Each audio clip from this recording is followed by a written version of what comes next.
గుళికల సంజీవనం అమోఘ లీలల సారం లీలా మానుష చరితం సచ్చరితం సాయి చరితం. ఓం శ్రీ సాయిరామ్. సాయి గురుకులం కార్యక్రమానికి స్వాగతం. సాయి సచ్చరిత మానస సరోవరంలో బాబా మనల్ని ఎంత రంజింపజేస్తారంటే వారి బోధనా పద్ధతి చాలా విలక్షణమైనటువంటిది. వారు చాలా వినోదంగా, చాలా ఉల్లాసంగా అనేక విషయాలను చెప్తూ పోతూ ఉంటారు. కానీ వాటి లోతుల్లోకి వెళితే అసలైనటువంటి తత్వం బోధపడుతుంది. వారి బోధనా పద్ధతి భక్తులకు కడు ఆనందంగా ఉంటుంది. వారు మాట్లాడేటువంటి ప్రతి మాట కూడా మనస్సులను రంజింపజేస్తుంది. అదేవిధంగా వారి బోధనా పద్ధతి చాలా విలక్షణమైనటువంటిది కూడా. మనకు అన్నీ అర్థమైనట్టే ఉంటుంది. సచ్చరిత ఒకసారి పారాయణ చేయగానే బాబాను మొత్తం చదివేశామని చెప్పి మనం అనుకుంటాం.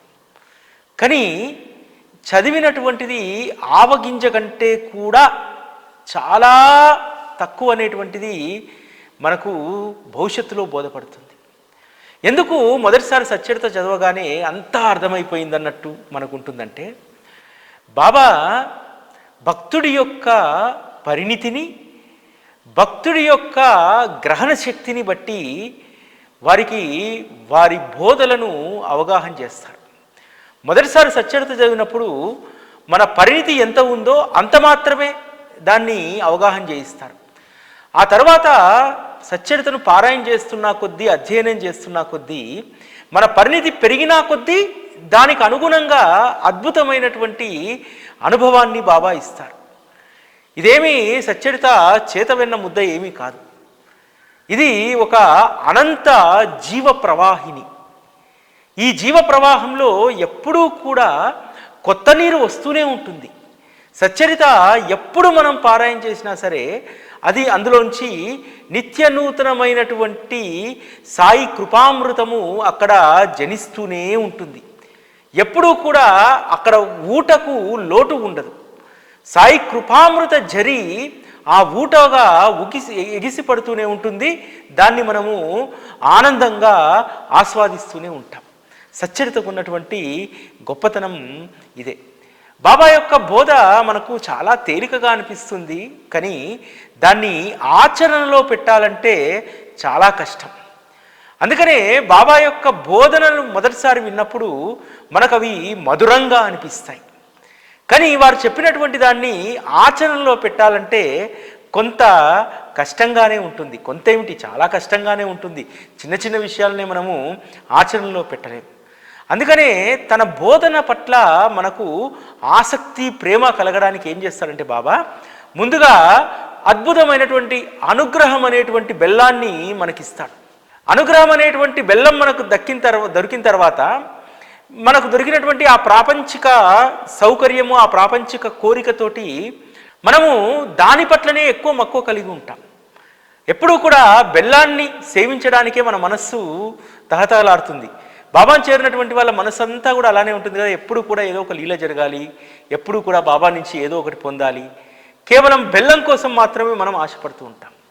కానీ బాబా తత్వాన్ని అర్థం చేసుకుంటే బాబా మనకు బెల్లం ఇచ్చినట్టే ఇచ్చి మన మాయరోగాన్ని నివారించడానికి కావలసినటువంటి వారి బోధన గుళికలను, అవి కషాయమే, చేదుగానే ఉంటాయి. ఎందుకంటే వాస్తవం మనం ఏ విధంగా మనం జీవించాలి, నువ్వు ఏమి చెయ్యకూడదు అనేటువంటిది చాలా కఠినంగా, అది చేదుగా ఉంటుంది.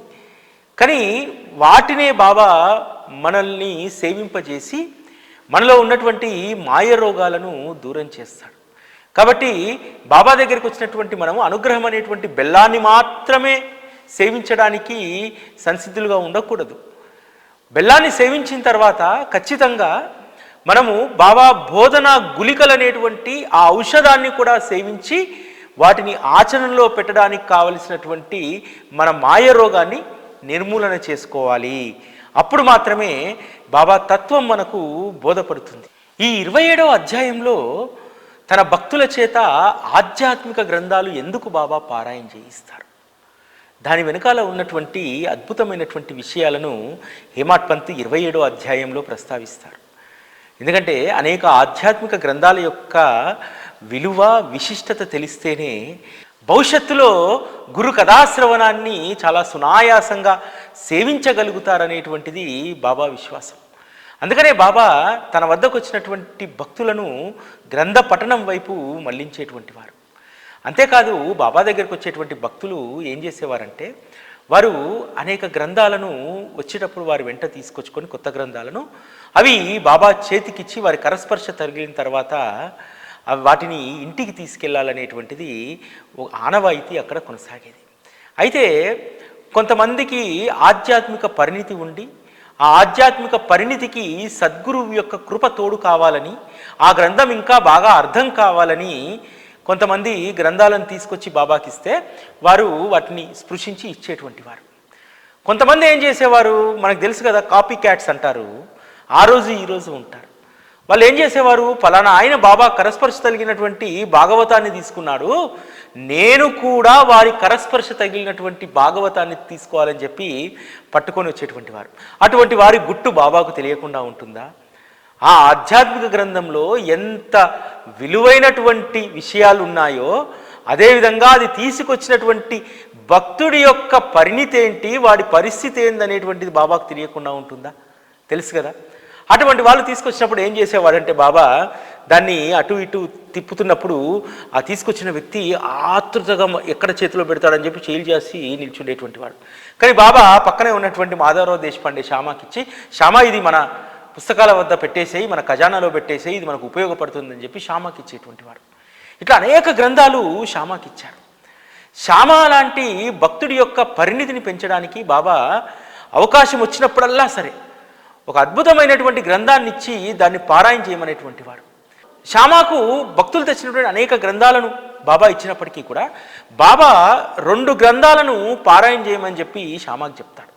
ఒకటి ఏకనాథ్ భాగవతం. కాకామాజని షిరిడీకి వచ్చినప్పుడు తన వెంట ఏకనాథ్ భాగవతాన్ని తీసుకొచ్చుకుంటారు. అయితే వాడాలో ఉండగా ఏకనాథ్ భాగవతం పుస్తకాన్ని ఆ రోజు శ్యామ తీసుకొని ద్వారకామాయికి వస్తారు, కాసేపు చదువుకుందామని చెప్పి వస్తే బాబా అడుగుతారు, అదేం పుస్తకం అంటే ఏకనాథ్ భాగవతం. అంటే ఇది చాలా విలువైనటువంటి పుస్తకము, ఇది మనకు ఎంతో ఉపయోగపడుతుంది శ్యామ, దీనిని రోజు నువ్వు పఠించు అని చెప్తాడు. అప్పుడు బాబాకు స్పష్టంగా అర్థమయ్యేలాగా చెప్తాడు, బాబా ఇది నాది కాదు, ఇది కాకామాజనిది, వారి పుస్తకం నా దగ్గర ఎలా ఉంటుంది, ముంబై వెళ్ళేటప్పుడు తీసుకెళ్తాడంటే నేను చెప్తున్నాను కదా ఇది నీ దగ్గర ఉంచుకో, నీకు మేలు చేస్తుంది అని అంటారు. కాకామాజని ఏం మాట్లాడు, ఎందుకంటే అది ఆల్రెడీ బాబా కరస్పర్శ నుంచి వారు తీసుకున్నటువంటిది కాబట్టి బాబా నిర్ణయాన్ని కాకామాజని శిరస వహిస్తారు. మరికొద్ది కాలానికి మరొక ఏకనాథ భాగవతం గ్రంథం తీసుకొని షిరిడీకి వస్తారు. ఆ గ్రంథం మళ్ళీ బాబా కరస్పర్శ తగిలిన తర్వాత తను తీసుకోవాలనుకుంటాడు.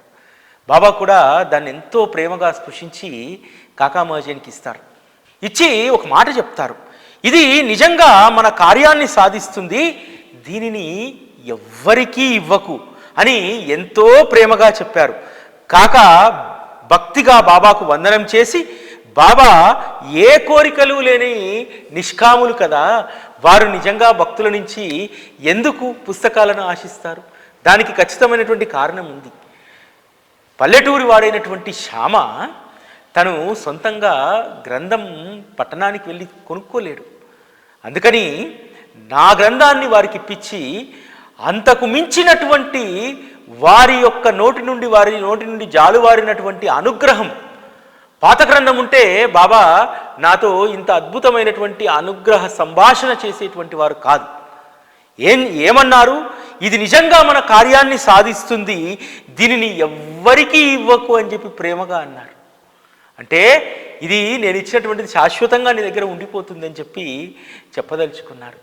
చాలామంది అనుకునేటువంటి వారు, ఎందుకు బాబా చాలామంది వద్ద నుంచి పుస్తకాలు తీసుకొని వెనక్కి ఇవ్వరు, ఏం చేసుకుంటారు, వారు నిష్కాములు కదా, ఇతరుల వస్తువుల పైన వారికి ఎందుకు ఇంత తాపత్రయము, ఎందుకు ఆధ్యాత్మిక గ్రంథాలను బాబా ప్రోగు చేస్తున్నారు అనేటువంటి సంశయము చాలామందిలో ఉండేది. దానికి బాబా ఒక సందర్భంలో సమాధానం చెప్తారు. షిరిడి పవిత్ర క్షేత్రానికి దేశ విదేశాల నుండి భక్తులు వచ్చి ఇక్కడ కలిసి జ్ఞానయజ్ఞాన్ని చేస్తారు. అప్పుడు ఈ గ్రంథాలు అవసరమవుతాయి. నేను నా ధామానికి వెళ్ళిపోయిన తర్వాత శ్యామ వీటిని తీసి చూపుతాడు. ఈ గ్రంథాలు నా ప్రతిరూపమవుతాయి అని అంటారు. నిజంగా ఎంత గొప్ప మాట కదా. ఎస్, ఈరోజు శ్యామ దగ్గర ఉన్నటువంటి గ్రంథాలన్నింటినీ కూడా మిళితం చేస్తే శ్రీ సాయి సచ్చరిత అవుతుంది. బాబా చెప్పినటువంటి మాట పొల్లుబోలేదు. దేశ విదేశాల నుంచి అనేక మంది భక్తులు వచ్చి ఇక్కడ వాళ్ళందరూ కలిసి జ్ఞానయజ్ఞాన్ని చేస్తారు. ఆ జ్ఞానయజ్ఞానికి ఈ గ్రంథాలు దోహదపడతాయి. ఈ గ్రంథాలను శ్యామ వారికి చూపిస్తారు అని చెప్పినటువంటి మాట ఈరోజు వాస్తవమే కదా. శ్రీ సాయి సచ్చరితకు చాలా లీలలకు ఆధారం శ్యామ కదా. ఈరోజు ఏకనాథ భాగవతం, భావార్థ రామాయణం అన్నీ కలగలిసినటువంటి గొప్ప గురు కథ, గురు బోధ శ్రీ సాయి సచ్చరితే కదా. అందుకని బాబా ఆ గ్రంథాలన్నింటినీ శ్యామ దగ్గర పెట్టి శ్యామకు ఒక ఉన్నత సంస్కారాలను అనుగ్రహించారు. దీని వెనకాల ఒక గొప్ప మర్మం ఉంది. శ్యామ చేత ఏకనాథ భాగవతాన్ని చదివించడం వెనకాల, అదేవిధంగా విష్ణు సహస్రనామం అనేటువంటి పుస్తకాన్ని రామదాసి నుంచి ఇప్పియడం వెనుక శ్యామ యొక్క పరిణితిని పెంచాడు. ఎందుకంటే హేమాడ్ పంత్ ఎక్కువ శాతం సచ్చరిత కోసము శ్యామ పైన ఆధారపడ్డాడు. అటువంటి శ్యామకు పరిణితి పెరిగితేనే కదా గురు కథా సంగతులను అద్భుతంగా హేమాడ్ పంత్కు చెప్పగలుగుతాడు. అందుకనే శ్యామలో ఏమాత్రము కూడా వ్యక్తిగత ఆపేక్ష లేకుండా చేశాడు. ఎప్పుడూ కూడా తనకు సంబంధించినటువంటి లీలలు, తనకు సంబంధించినటువంటి ప్రస్తావించలే. మనం 18-19 అధ్యాయాల్లో ఎంత అద్భుతమైనటువంటి కథ హేమాడ్ పంత్కు శ్యామ చెప్పగలిగాడు. ఈరోజు మనందరికీ కూడా అది అమూల్యమైనటువంటి కథ కదా. గుప్తంగా ఉన్నటువంటి గురువు యొక్క నిధికి ఉన్నటువంటి తాళం చెవిని శ్యామ ఆ కథ ద్వారా మనందరికీ ఇప్పించాడు కదా. ఆ తాళం చెవి పెట్టి తీయడం వల్లనే కదా ఆ గుప్త నిధి ఈరోజు మనందరికీ కూడా లభ్యమైంది. కాబట్టి శ్యామకు విష్ణు సహస్రనామం ఇవ్వడం వెనకాల అనేక పుస్తకాలు శ్యామ ఇంట్లో ఉండి, శ్యామ కేవలం ఏకనాథ భాగవతం, విష్ణు సహస్రనామాన్నే నిత్య నియమంగా పారాయణ చేసేటువంటి వాడు. మిగతా గ్రంథాలన్నింటినీ కూడా ఆరాధించేటువంటి వాడు. ఆ ఆరాధించేటువంటి తత్వం ఎంత గొప్పదంటే, అందులో ఉన్నటువంటి విషయాల పట్ల అవగాహన లేకపోయినా ఆ గ్రంథాలను ప్రేమిస్తే ఆ గ్రంథంలో ఉన్నటువంటి సారమంతా కూడా శ్యామకు అబ్బిందట. అందుకనే శ్యామ ఏ పక్షాన్ని వహించకపోయేటువంటి వారు, కేవలం బాబా పక్షాన మాత్రమే ఉండేటువంటి వారు. అటువంటి శ్యామ పట్ల బాబాకు ఎంతో ప్రేమ ఉంటుంది. ఎంత ప్రేమ ఉంటే బాబా రామదాసి నుండి విష్ణు సహస్రనామం అనేటువంటి పుస్తకాన్ని అసలు సద్గురువుకు అబద్ధం ఆడాల్సినటువంటి అవసరం ఏమిటి? సద్గురువు ఏమి చేసినా అది లోక కళ్యాణం కోసమే కదా. మరి శ్యామకు విష్ణు సహస్రనామం ఇప్పిస్తే అది లోక కళ్యాణం ఎలా అవుతుంది? రామదాసితో అబద్ధం చెప్పాడు కదా, నాకు కడుపు నొప్పిగా ఉంది, వెళ్ళి సోనాముఖి తీసుకురాపో అన్నాడు కదా. బాబా చెప్పినటువంటి మాట అది అవాస్తవమే కావచ్చు, బాబాకు కడుపు నొప్పి లేకపోవచ్చు, కానీ ఆ విష్ణు సహస్రనామం అనేటువంటి పుస్తకాన్ని శ్యామకి ఇప్పించి మనకు నామం యొక్క మహిమను ఎంత అద్భుతంగా సచ్చరితలో ఆవిష్కరింపజేశారు తెలుసా. అంతేకాదు, రామదాసి అంటే కాషాయం కట్టుకోవడం కాదు, సమతా మమతా లేనటువంటి నీ సన్యాస దీక్ష దేనికి పనికొస్తుంది? సన్యాస దీక్ష అంటే కేవలము కాషాయం ధరించిన తర్వాత ఇంకా నీ మనసులో కల్మషం ఉంటే ఎలా అనేటువంటి ప్రశ్న మనందరము ఆలోచించాలి. అంటే కేవలం కాషాయం కట్టినంత మాత్రాన, సన్యాస దీక్ష తీసుకున్నంత మాత్రాన మనస్సు నిర్మలమైపోదు, మనిషి పావనుడైపోడు. సమతా మమత ఉన్నప్పుడు మాత్రమే మనిషి పావనుడవుతాడనేటువంటి విషయాన్ని ఈ సందర్భంగా చెప్పారు. అంటే ఈ ఒక్క లీలలోనే మనము విష్ణు సహస్రనామం శ్యామకి ఇచ్చాడు, రామదాసి విపరీతమైనటువంటి ఆగ్రహంతో శ్యామ పైన ఉన్నాడు, ఇటువంటి విషయాలు మనం మాట్లాడుకుంటాం. కానీ అందులో లోతైనటువంటి విషయాలు మనం ఏం నేర్చుకోవాలి? బాబా అన్నటువంటి ఒక్కొక్క మాట వెనకాల 1,00,000 భావాలు ఉంటాయి, 1,00,000 అర్థాలు ఉంటాయి. వాటిని పట్టుకోగలిగినప్పుడు మాత్రమే మనం సచ్చరితను పూర్తిగా మనం అవగాహన చేసుకున్నట్టు. శ్యామకు విష్ణు సహస్రనామం గురించి ఎంత గొప్పగా చెప్తారు కదా బాబా. శ్యామ, ఈ పుస్తకాన్ని చూడు, దీనిలో గొప్ప గుణాలు ఉన్నాయి, అందువల్లే నీకు దీన్ని నేను ఇస్తున్నాను. చదివి చూడు. ఒకసారి నాకు చాలా బాధ కలిగింది, గుండె దడదడలాడింది, ప్రాణం రెపరెపలాడింది, నేను బ్రతుకుతానా అన్న నమ్మకం పోయింది. ఆ సందర్భంలో ఈ పుస్తకం ఎంతగానో ఉపయోగపడింది. నీకెలా చెప్పను శ్యామ, ఈ పుస్తకం వలన నా ప్రాణాలు రక్షించబడ్డాయి. ఒక్క క్షణం గుండెకు హత్తుకోగానే నా ప్రాణం కుదుట పడింది. దేవుడే నాలో ప్రవేశించి నా ప్రాణాలను కాపాడారా అని చెప్పి అనిపించింది అని చెప్పి చెప్తారు. అంటే నామానికి ఉన్నటువంటి మహిమ, హరినామమైనా సాయినామమైనా విష్ణు సహస్రనామమైనా సరే నామంలో ప్రచండమైనటువంటి శక్తి ఉంటుంది. ఆ ప్రచండమైనటువంటి శక్తి నిన్ను పావనుణ్ణి చేస్తుందనేటువంటి విషయము బాబా ఇక్కడ చెప్పదలుచుకున్నారు. శ్యామకు విష్ణు సహస్రనామం ఇచ్చినటువంటి ఈ కథలో హేమాడ్ పంతు నామం యొక్క విశిష్టతను ఎంత ఉద్వేగంగా రాస్తారంటే అది చదివినప్పుడల్లా సరే నామం పట్ల ప్రేమ కలుగుతుంది. నామం పాపాలనే పర్వతాలను పగలగొడుతుంది. నామం శరీర బంధాలను విడగొడుతుంది. నామం కోటి చెడు వాసనలను సమూలంగా పెరికివేస్తుంది. నామం కాలుని మెడను విరిచివేస్తుంది. నామం జనన మరణ చక్రాన్ని తప్పిస్తుంది. శ్యామకు ఇటువంటి విష్ణు సహస్రనామం మధురమవ్వాలి. ప్రయత్నపూర్వకంగా నామాన్ని స్మరిస్తే మంచిది, అప్రయత్నంగా నామాన్ని జపించిన చెడు కలగదు. తెలియకుండా నోటితో ఉచ్చరించిన నామ ప్రభావం ప్రకటితమవుతుంది. అంతఃకరణాన్ని పరిశుద్ధం చేయడానికి నామం ఒక్కటే సులభమైనటువంటి మార్గం. నామం జిహ్వకు భూషణం. నామం పరమార్థాన్ని పోషిస్తుంది. నామజపానికి స్నానం చేయాల్సిన అవసరం లేదు. అట్లే నామానికి విధి విధానాలే లేవు. నామ సంకీర్తనలో సకల పాపాలు నశించిపోతాయి. నామం ఎల్లప్పుడూ పావనమైంది. అనవరతం నామాన్ని స్మరించేవారు తీరానికి చేరుకుంటారు. ఇతర సాధనలేవి అవసరం లేకుండానే మోక్షం హస్తగతమవుతుంది. నామాన్ని ఎల్లప్పుడూ జపించేవారి పాపాలు ప్రక్షాళనమవుతాయి. మెల్లగా లోపల నామాన్ని జపించేవారు ఉత్తమ గుణసంపన్నుల కంటే ఉత్తములు. ఇదే బాబా మనోగతం. దీనిని అనుసరించి ప్రవర్తించినటువంటి వారు ధన్యులు అని చెప్పి హేమాడ్ పంత్ రాస్తారు. అంటే బాబా యొక్క మనోగతం నామం పట్ల ఎంత విస్తృతంగా ఉంది, ఎంత అద్భుతమైనటువంటి బాబా మనోగతాన్ని హేమాడ్ పంత్ ఇక్కడ ఆవిష్కరించాలి కదా. ఒక్కటి చాలట, ఈ నామం ఒక్కటి చాలట. ఈ నామము పాపాలనే పర్వతాలను ధ్వంసం చేస్తుంది.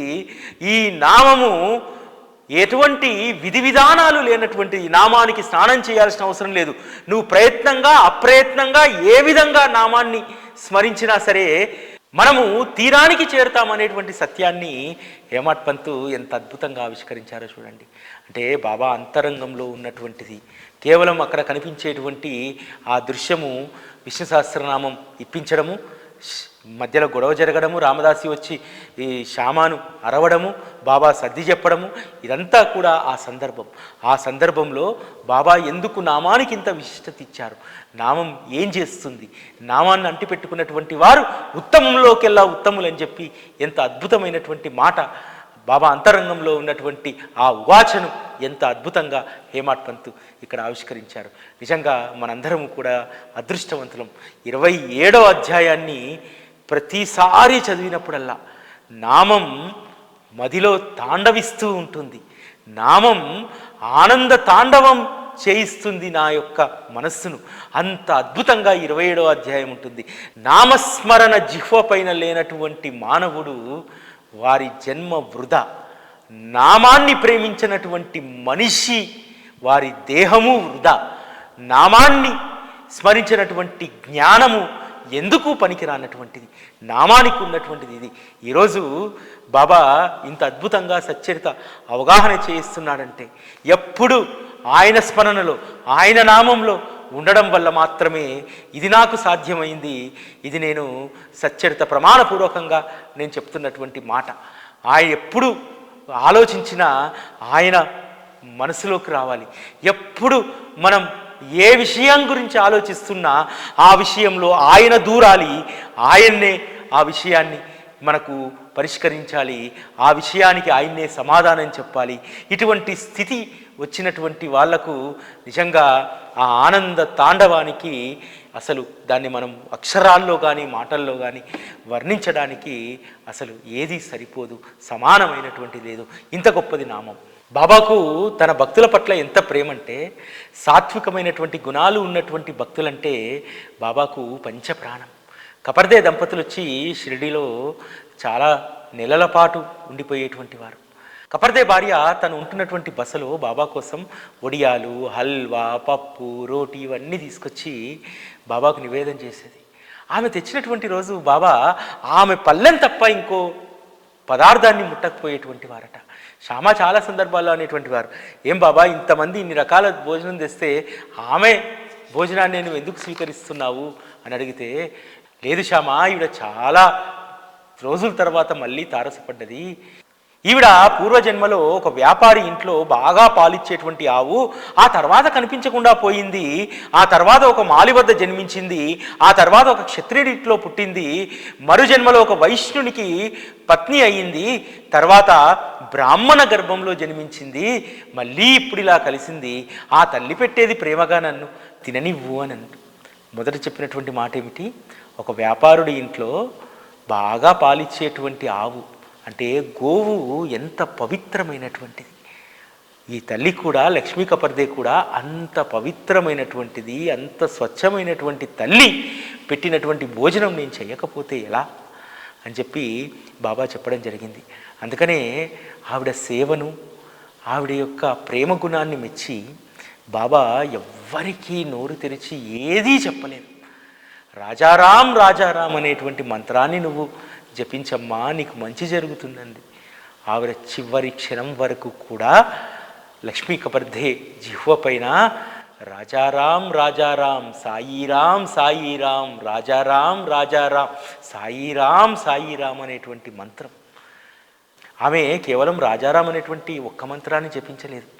ఆ రాజారాం అనేటువంటి మంత్రాన్ని తనకిచ్చినటువంటి తన సద్గురువు అయినటువంటి సాయిని కూడా సాయిరాం అని చెప్పి ఆ నామంతో పాటు కలిపి స్మరించేటువంటిది ఆమెకు అన్ని అవస్థల్లో, నిద్రావస్థలో, జాగృతావస్థలో ఎప్పుడూ కూడా హృదయంలో రాజారాం రాజారాం, సాయిరాం సాయిరాం అనేటువంటి ఆ నామం ఎప్పుడూ కూడా ఉండేటువంటిదట. అంత గొప్ప అదృష్టవంతురాలు.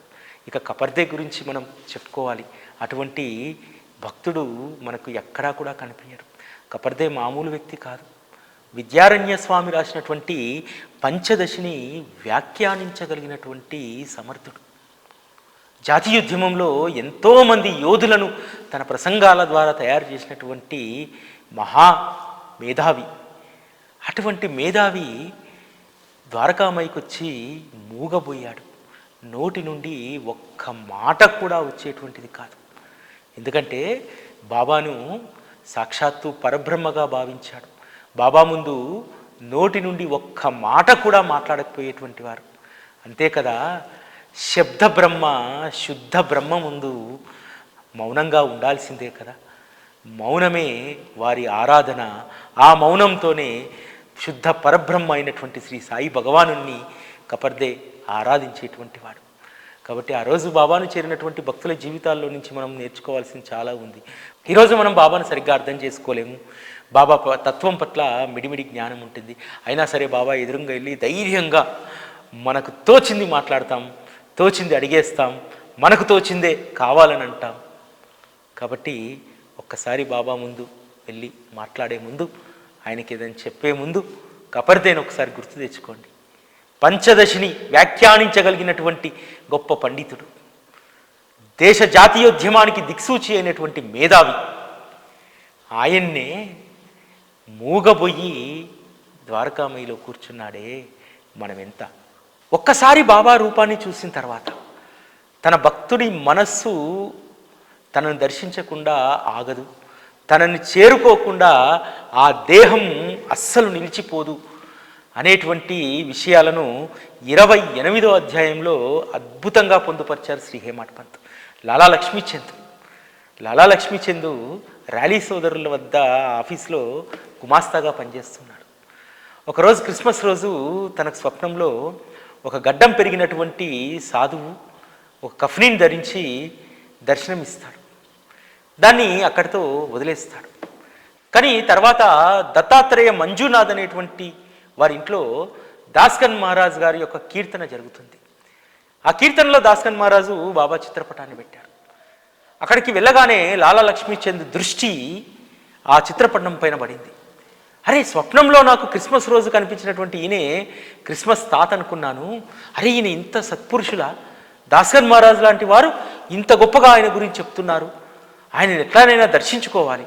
చూడండి, ఒక్క క్షణంలోనే బాబాను ఎలానైనా దర్శించుకోవాలి అనేటువంటి జిజ్ఞాస కలుగుతుంది. కథంతా వింటాడు. బాబా లీలలన్నీ కూడా మనసుకు పడతాయి. ఇంటికి వెళ్ళిన తర్వాత మనస్సు షిరిడీ వైపు లాగుతూ ఉంటుంది.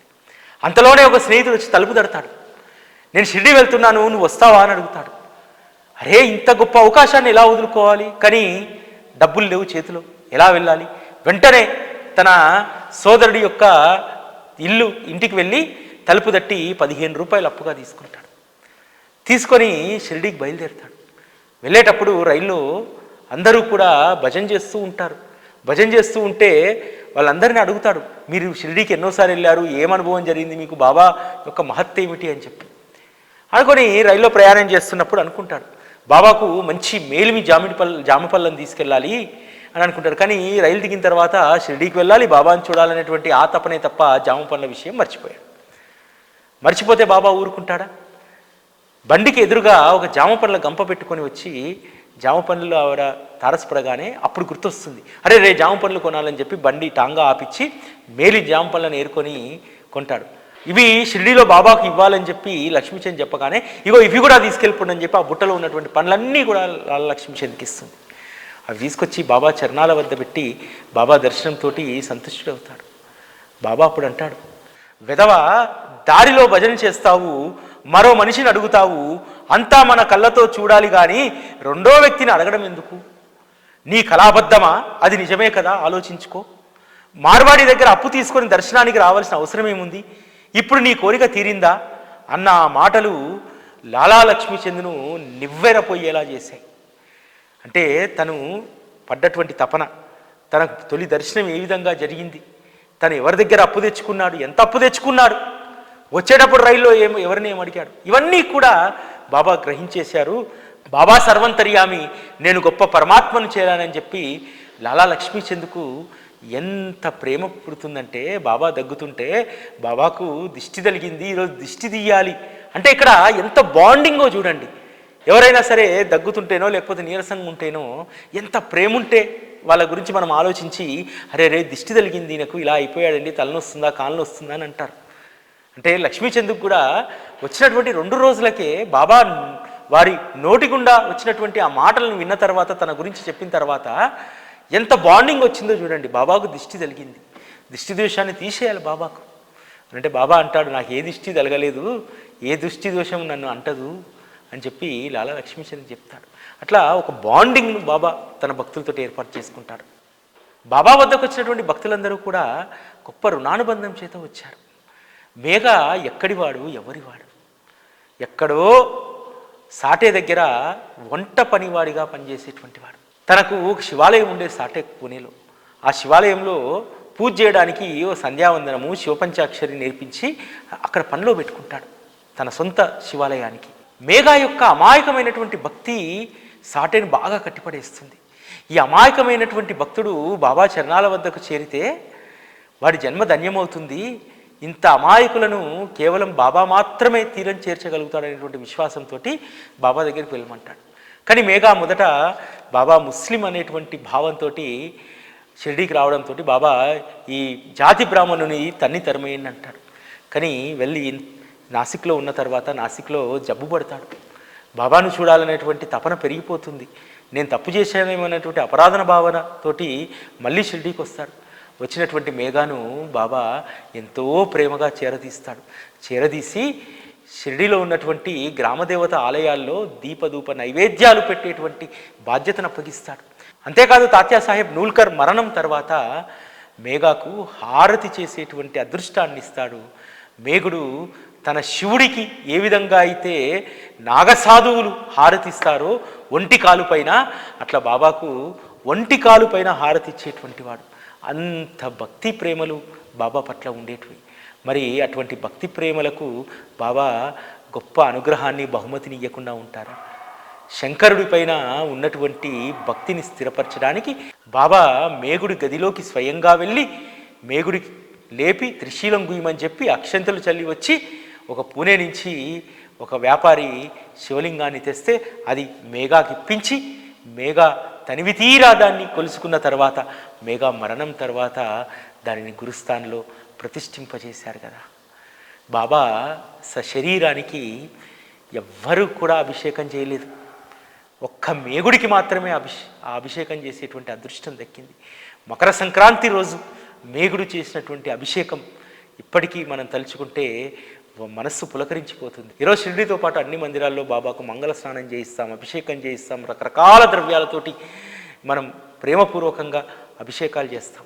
కానీ స్వచ్ఛమైనటువంటి ప్రేమ కలిగినటువంటి మేగుడు స్వచ్ఛమైన గంగమ్మను తీసుకొచ్చి బాబాకు అభిషేకం చేస్తాడు. శివుడికి అభిషేకం చేస్తే కేవలం పైన లింగం మాత్రమే తడిచినట్టు బాబా శిరస్సు మాత్రమే తడుస్తుంది. దాంతో ఇంకా తనకు శివుడి పట్ల ఉన్నటువంటి భక్తి స్థిరపడుతుంది. సాక్షాత్తు బాబా శంకరుడే అని చెప్పి సాయి శంకర సాయి శంకర సాయి శంకర అనేటువంటి నామం తప్ప మరొక నామాన్ని ఎరగనటువంటి వాడు మేఘ.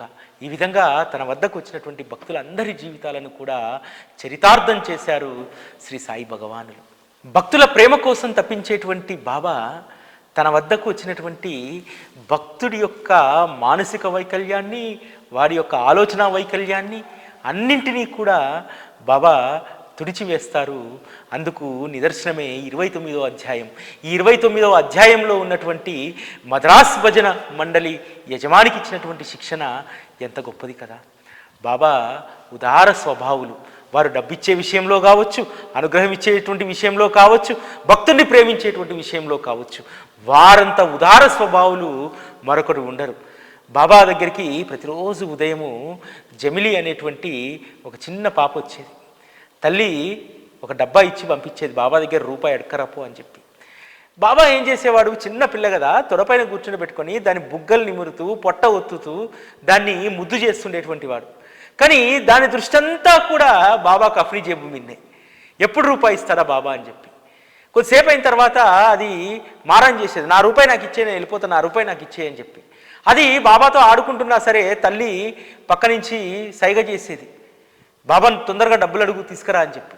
అది సతాయిస్తే బాబా అనేటువంటి వాడు, ఏమే ఉట్టిగా ధర్మంగా వచ్చేటువంటి డబ్బు తినడం బాగా అలవాటు అయింది, నీ అబ్బేమన్నా నా దగ్గర దాచిపెట్టాడా అని చెప్పి జేబులోంచి రూపాయి తీసి ఇచ్చేవాడు. కేవలం బాబా కోపం నటన మాత్రమే. ఆ పిల్ల పైన ఎంతో ప్రేమ ఉండేది. తన ప్రతి భక్తుడి పట్ల కూడా బాబా అదే విధంగా వ్యవహరిస్తారు. పైకి మాత్రమే కోపము, లోపల మాత్రము భక్తుడి పట్ల గొప్ప అనురాగం ఉంటుంది. మద్రాసు నుంచి వచ్చినటువంటి ఆ భజన మండలి యజమానికి డబ్బు పైన వ్యామోహం. బాబా యొక్క ఖ్యాతి విని ఎవరెళ్ళినా సరే బాబా డబ్బులు దండిగా ఇస్తాడని చెప్పి షిరిడీకి వస్తారు. బాబా దగ్గర భజన చేస్తాడు, కానీ ఆ భజనలో ప్రేమ లేదు. కానీ ఆ భజన మండలి యజమాని యొక్క భార్య మాత్రము బాబా పట్ల భక్తి శ్రద్ధలు అలవర్చుకుంది. ఆ భక్తి శ్రద్ధలకు మెచ్చి బాబా ఒకరోజు శ్రీరామచంద్రమూర్తిలా దర్శనమిస్తారు. ఆ విషయం భర్తకు చెప్తే, నేను పక్కనే ఉన్నాను కదా, నాకు అనిపించలేదు, నీకు ఎలా కనిపించాడు, ఇదంతా నీ భ్రమ అని చెప్పి కొట్టిపడేస్తాడు. అతని యొక్క దృష్టి అంతా కూడా బాబా ఇచ్చేటువంటి డబ్బు పైనే తప్ప బాబా దగ్గర ఉన్నటువంటి పరమాత్మతత్వాన్ని చూడలేకపోతాడు. ఆ పరమాత్మతత్వాన్ని చూడలేనటువంటి అంధుడు. అటువంటి అంధుడికి బాబా అద్భుతమైనటువంటి శిక్షణ ఇచ్చాడు.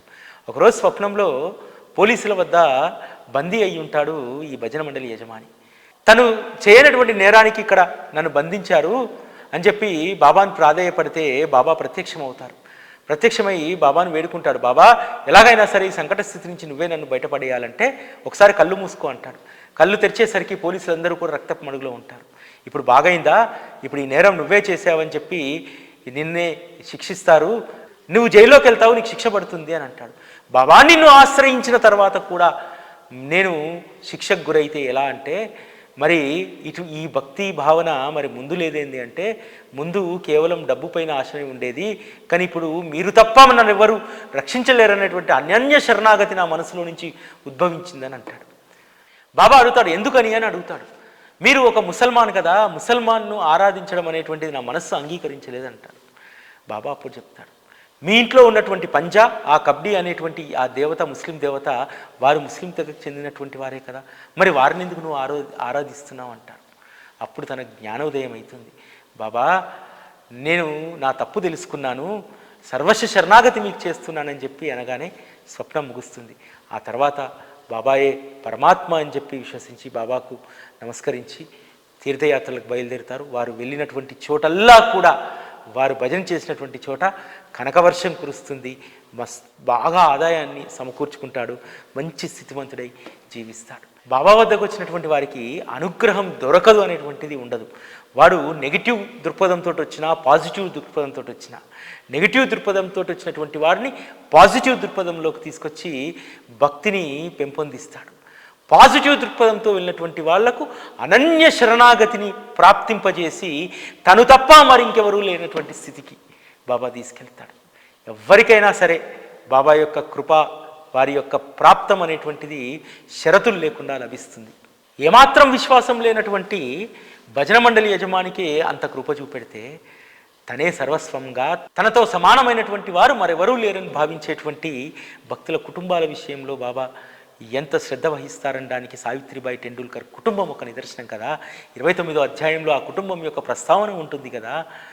వారి పెద్ద కుమారుడు బాబు టెండూల్కర్ వైద్య పరీక్షకు కూర్చోవడం సరైనటువంటిది కాదు, ఈ జాతకం బాగలేదు, ఈసారి కూర్చున్న వృధా ప్రయాస అవుతుందని చెప్పి జ్యోతిష్యులు చెప్తే, బాబాను ఆశ్రయించినటువంటి సావిత్రిబాయికి చెప్తాడు, జ్యోతిష్యం చుట్టి పక్కన పడేయండి, నేను చెప్తున్నాను పరీక్షకు హాజరు కమ్మని అంటారు. కేవలం బాబా యొక్క వాక్కు చేత ఆ అబ్బాయికి ఉన్నటువంటి ఆత్మన్యూన్యతా భావం, ఆ జ్యోతిష్యుడు చెప్పినటువంటి ఆ నమ్మకం లేనటువంటి స్థితి పూర్తిగా తొలగిపోయి అబ్బాయి పరీక్షకు హాజరవుతాడు, సీట్ సంపాదిస్తాడు. ఆ తర్వాత టెండూల్కర్ పెన్షన్ విషయంలో కూడా టెండూల్కర్ నిజాయితీ కలిగినటువంటి ఉద్యోగి.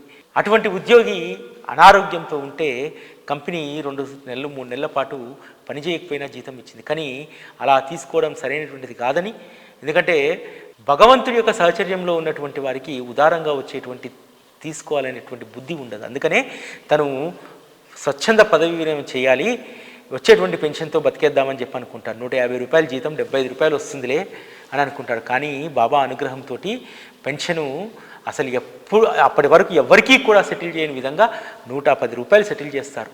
బాబా సావిత్రిబాయి స్వప్నంలో కనిపించి, అమ్మా 100 రూపాయలు సరిపోతాయా అంటే, 100 రూపాయలు ఏంటి బాబా, 10 రూపాయలైనా సరిపోతాయి, ఎందుకంటే ఈ సంసారాన్ని నడిపించేది నువ్వు కదా, ఆ 10 రూపాయలతో ఎలా సర్దాలి ఈ సంసారాన్ని అనేటువంటిది నీ బాధ్యత కదా, 100 వస్తేంది 70 వస్తేంది, ఏదొస్తే నాకేంది అని అంటుంది.